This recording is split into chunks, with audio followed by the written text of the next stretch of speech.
speaking of Knicks big men, I'd love to take the opportunity to talk about Mitchell Robinson. Yeah.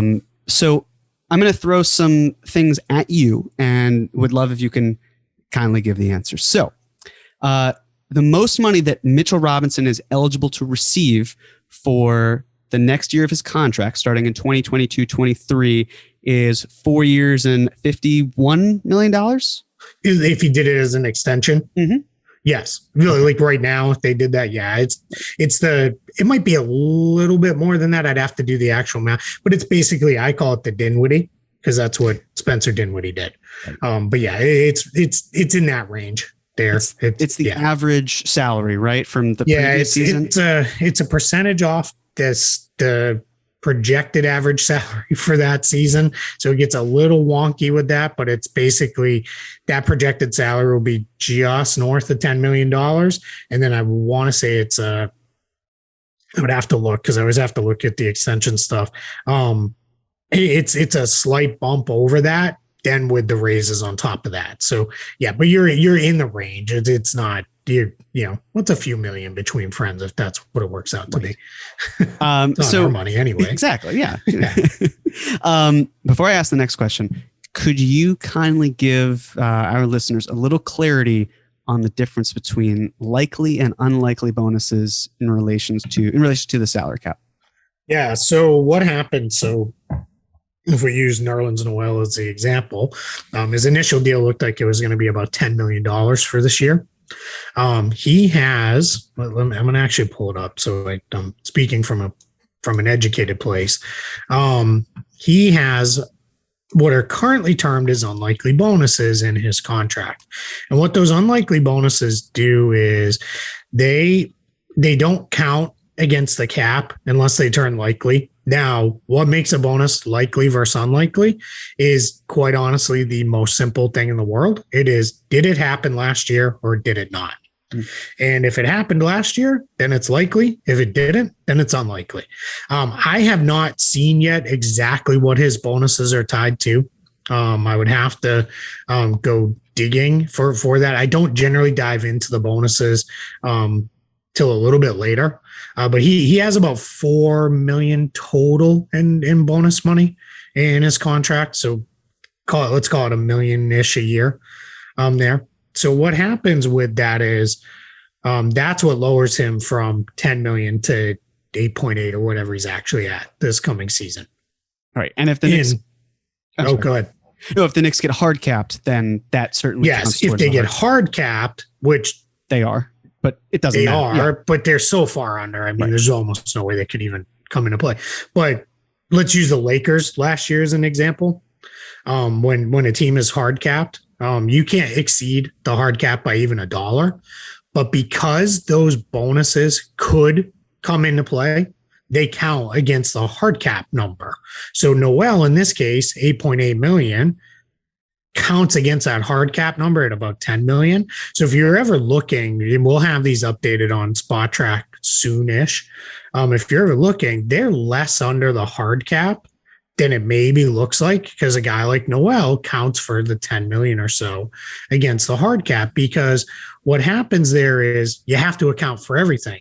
So let's just say, and I'm just making this up, but let's say he has a bonus tied to winning MVP and winning the NBA finals. That's what gets him his $1 million in bonuses.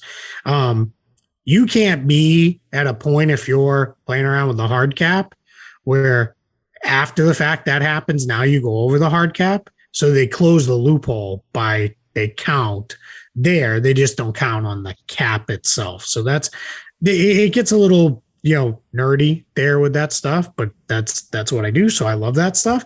But that's kind of the difference between that. And then let's be more realistic. So let's say he has to average 2 blocks per game. Let's just say that's one of his bonuses. If he does that this next season, then that becomes likely. And let's just say that bonus is for 500,000.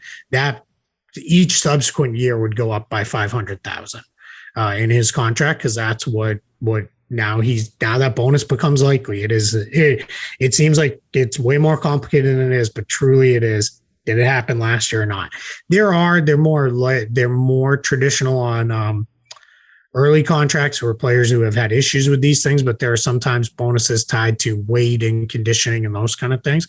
But those bonuses are always treated as likely if they're tied to that. So, and then if they don't earn them, that happens. Now, if a player has likely bonuses in his deal and he doesn't get them, you don't get cap relief until the next year because the number doesn't change. That's the other thing. It's not like we get to, game 80 and we're like, all right, this isn't going to happen. So, knock that $1 million off the books.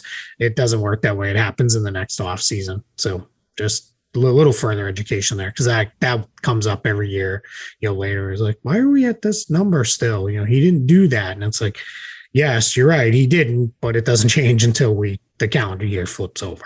League calendar, not the actual calendar.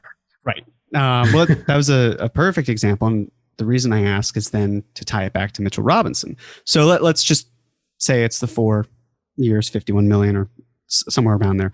If the Knicks were to offer Robinson that full amount, could they also offer him unlikely bonuses, or are they capped at what they can offer him this offseason? Of course, not next year when he's an unrestricted free agent, but sure. Are they allowed to sneak in the unlikely bonuses, or that max number is the max number? Yeah, they can put him in, but what they would be doing would be lowering his base because he can't exceed that number. So he's going to be maxed out to whatever his number is if they do it as an extension today. Mm-hmm. If they were to do it like that, if they were to, as you said, if you let it go into the off season, well, then you pay him whatever you want up to his max because you have his bird rights and off you go. But yeah, in an extension that they would have to, they could do it, but they could only do it. But let's just say it's $11 million in that first year salary. It would be, you could do it as 10 million locked in with 1 million in unlikely bonuses, but it's still $11 million. Would be what goes in there. Or you could do it in likely bonuses as well and do it that way. But you can't use that to bump them past what their number is, just because it's always whatever the max you can offer a player is, except in very certain circumstances, is always the max you can offer a player. Right. And to clarify, for those who might be confused, the reason why the difference, I guess, between Robert Williams and Mitchell Robinson is Williams was drafted in the first round, correct, Robinson in the second. So Robinson has a max for right now. Williams just agreed on a compromise. Hypothetically, he could have gotten the 25% max if he wanted to. Yeah. And the guy was like my go-to now when I'm explaining that will be Luka. Luka is already qualified for the designated rookie extension. So he's going to get his 30% because he's already earned that. He's already hit the qualifiers by being all NBA 2 years in a row. So it almost like Luka could not play this year and he's still going to get 30% of the cap. Hopefully that doesn't happen because we would all lose as basketball fans. Mm-hmm. Because of the way the first rounders work coming off of their rookie scale deals, you can enter into that contract extension for any number up to their max, essentially a year in advance. So Mitchell Robinson, is he, does he have to face the same deadline as first rounders in terms of signing the extension, or mid-season could he say, like, you know what, I'm playing well, but there's some risk here, and I want to take the offer the Knicks give me if they were to do that? I think you might know the answers to these questions. Some of them I do, but this one I actually, my hunch is that they can't do it, but I feel that maybe could. Your hunch is off. He does not face the same deadline. So rookie scale guys are by the, I wanted to say the 31st, but I think it's opening night for extensions. It's team options. They have until the 31st to pick up on the rookie scale team options, because those have to, like RJ Barrett, his team option for the 2022-23 season actually has to be picked up by October 31st of this year. They're roughly a year out is what I always say. Extensions, I think, are by opening night, I think, is when you have to lock in on an extension. But in Robert Williams' case, because it's not a rookie scale extension, they can take that all the way down to It might be the last day of the season, or it might be March 1st. I would have to look at that. I know it's in the CBA FAQ. It's in the CBA buried in there somewhere if you really want to read that document and put yourself to sleep unless you're a lawyer. But at least in the FAQ, you can pull it and look. But yeah, there is a deadline on the extensions. But it is his is later because of his circumstance. So it's kind of give and take, I guess, right? Of it wasn't great for you that you can't get as much money, but we give you longer to get what you can't get. Right. And of course, there's the risk of still he could walk at the end of the year. 100%. Right. Yep. So, and I'm glad you clarified, because again, I gave the wrong information on this here podcast. So mea culpa to those listening, and thank you, Keith, for clarifying.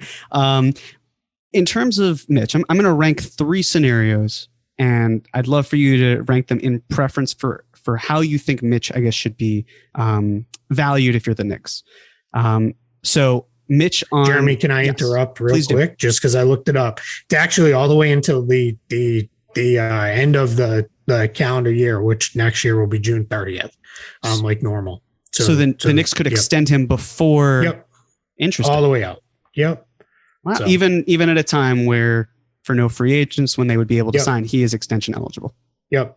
Which that actually, I should have known that, because it does happen on occasion where you'll see something like that. But yeah, now at that point, practicality, I don't think it would happen. Right. Because I think at that point he would, let's just all be grown-ups and be real. Players have a pretty good idea what might be waiting for them in free agency there. So they're not going to let it go all the way out there. But yeah, I'm just double checking that to make sure. But yeah, that and is and it would still be the same amount of years and the same amount of correct. Yep. Yeah, nothing changes until he's actually a free agent.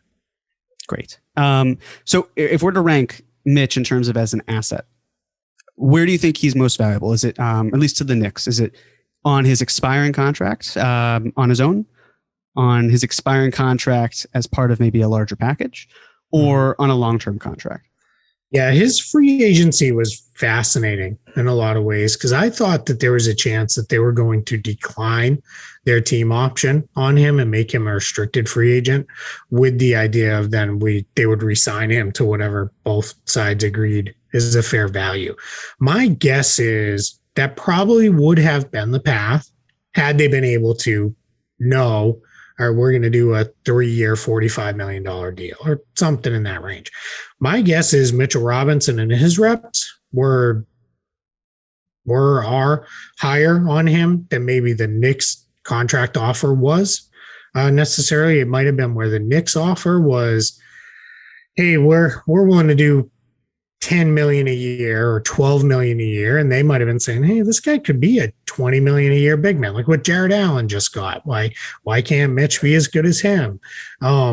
That's where I think it becomes, all right, then we're not going to agree, and we can make restricted free agency a mess, and we can just sign the qualifying offer, and that becomes a whole nonsense and everything else. And it just becomes a mess for everybody.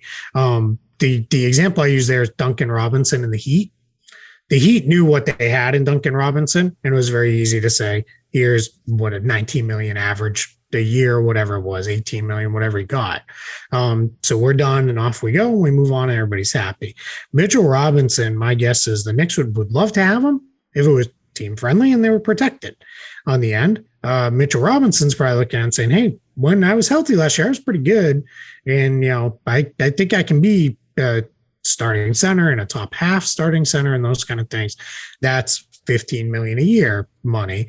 And that's probably where the difference is. So you would rather have them locked up, but I think if you're the Knicks, you're happy to say, all right, we're going to let this play out a little bit. I think that's part of what entered in with the Noel contract somewhat was, we're still protected now. We've still got somebody. And I think if you're the Knicks, you're looking at it and saying, we're not going to 15 to 20 million a year right now. Yeah, if you come out and dominate, we can still pay you more than anybody else because we've got your bird rights and we can do all this stuff in the offseason.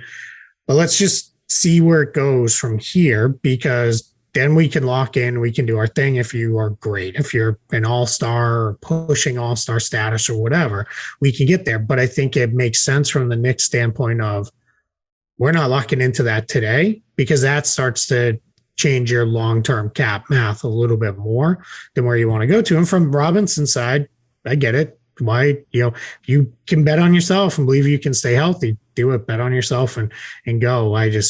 There's too much Robert Williams in there for me to feel great about taking that approach. And that's where I think, maybe meeting in the middle wouldn't have been bad. And as a guy who's a second round pick who's never made more than the 1.8 million in a season he's going to make now, that's life changing money. And if it doesn't go well, let's say it goes really poorly, I mean, he's only going to have a conversation with his teammate and say, hey, Nerlens, what happened with you, man? Like, what was that?